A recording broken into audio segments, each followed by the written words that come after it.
हाय दोस्तों, आज मैं लेकर आया हूँ आपके लिए एक ऐसे इंसान की कहानी जिसने अपनी कड़ी मेहनत और बड़ी सोच के दम पर अपने सपनों को सच कर दिखाया और देश की सबसे बड़ी कंपनी रिलायंस को जन्म दिया। जी हाँ दोस्तों, तो आज हम बात करने जा रहे हैं रिलायंस कंपनी के फाउंडर श्री धीरूभाई अंबानी की।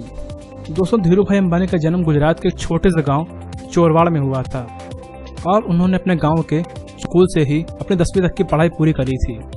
दोस्तों, धीरूभाई का मानना था कि पैसे का और पढ़ाई का आपस में कोई संबंध नहीं होता है, क्योंकि जरूरी नहीं है कि दुनिया में सिर्फ एक पढ़ा लिखा इंसान ही पैसा कमाए।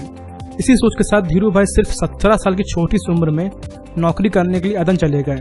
धीरूभाई अदन में एक क्लर्क की नौकरी करते थे और उनकी तनख्वाह सिर्फ 300 रुपये महीना थी। धीरूभाई ने अपना घर चलाने के लिए वहाँ और भी कई सारे छोटे मोटे काम किए थे। वे दिन भर खूब कड़ी मेहनत करते थे और जब रात को उनके साथ काम करने वाले लोग आराम कर रहे होते तो उस वक्त भी धीरूभाई किसी दूसरी कंपनी में पार्ट टाइम जॉब कर रहे होते। दोस्तों, गजब की ताकत थी धीरूभाई के अंदर। वो अपने साथ काम करने वाले लोगों से भी ज्यादा कमाते थे, लेकिन फिर भी वे सोचते थे कि अगर मुझे अमीर बनना है तो मुझे अपना खुद का बिजनेस करना ही होगा, क्योंकि नौकरी करके मैं कभी भी अमीर नहीं बन सकता। और उनका यह भी मानना था कि अमीर का असली मतलब तो अपने देश में है, और वो भी अपने लोगों के बीच, न कि विदेशों में। बस इसी सोच के साथ वो 9 साल बाद वापस अपने देश भारत लौट आए। उन्होंने वापस आने के बाद मुंबई के एक छोटे से फ्लैट में अपने परिवार के साथ रहना शुरू कर दिया और इसी दौरान उन्होंने सिर्फ 15,000 रुपये की मदद से अपना पहला बिजनेस शुरू किया। वो गल्फ कंट्रीज में मसाले और कपड़े भी एक्सपोर्ट करने लगे थे। कुछ ही सालों में धीरूभाई यहाँ किंग ऑफ पॉलिस्टर के नाम से फेमस हो गए। और दोस्तों, कुछ ही सालों के बाद उन्होंने गुजरात में अहमदाबाद के पास सिर्फ 4 मशीनों की मदद से एक टेक्सटाइल मिल खड़ी कर दी। उस टेक्सटाइल मिल में जो भी कपड़े बनते थे उन्हें ज्यादातर बाहर गल्फ कंट्रीज में एक्सपोर्ट कर दिया जाता था।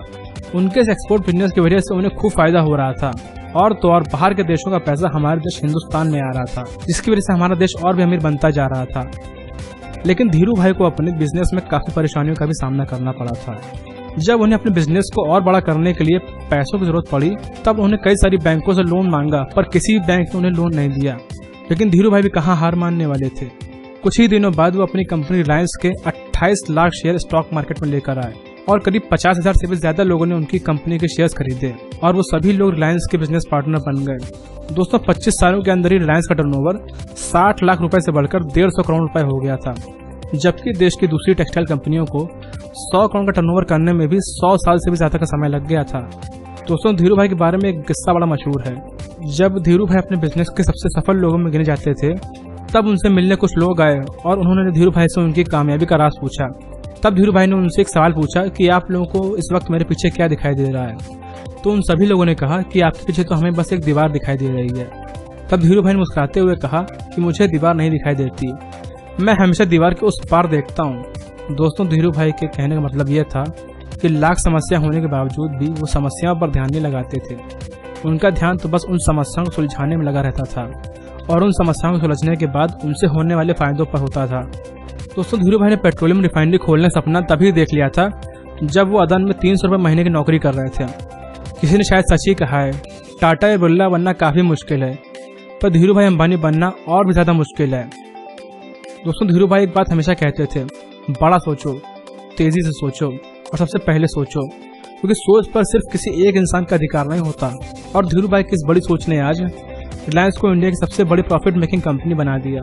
दोस्तों, उम्मीद है कि आपको ये वीडियो जरूर पसंद आया होगा, और अगर आपको ये वीडियो पसंद आया हो तो प्लीज़ आप इसे ज़्यादा से ज़्यादा लोग के साथ शेयर जरूर करें।